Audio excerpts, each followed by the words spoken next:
Halo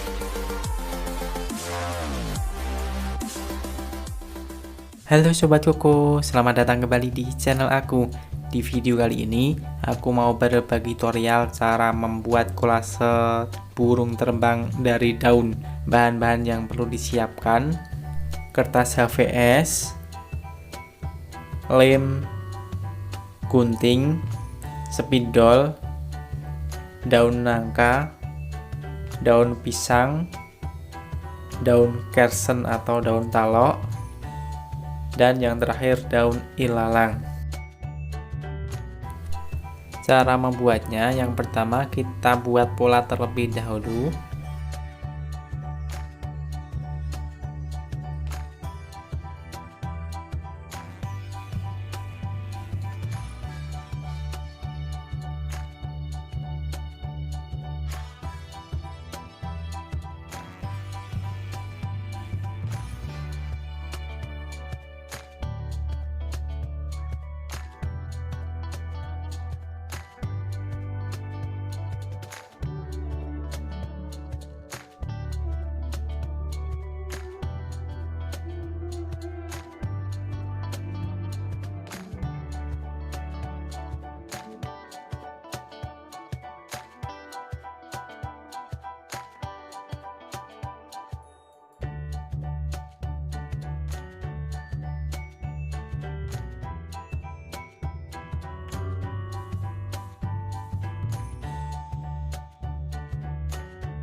Setelah polanya jadi semua, selanjutnya kita oles lem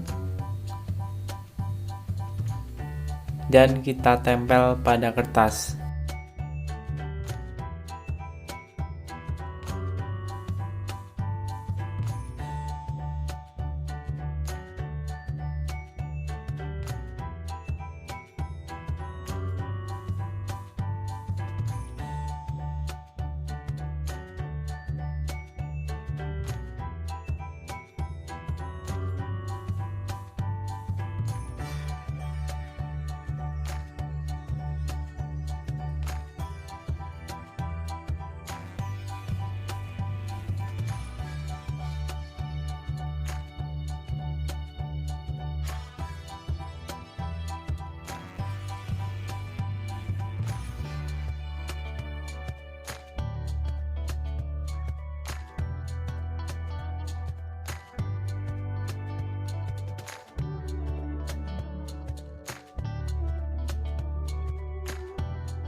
Oke Sobat Koko, selamat mencoba ya dan semoga bermanfaat. Jangan lupa subscribe, like, komen, dan share. Dan sampai jumpa di video aku berikutnya.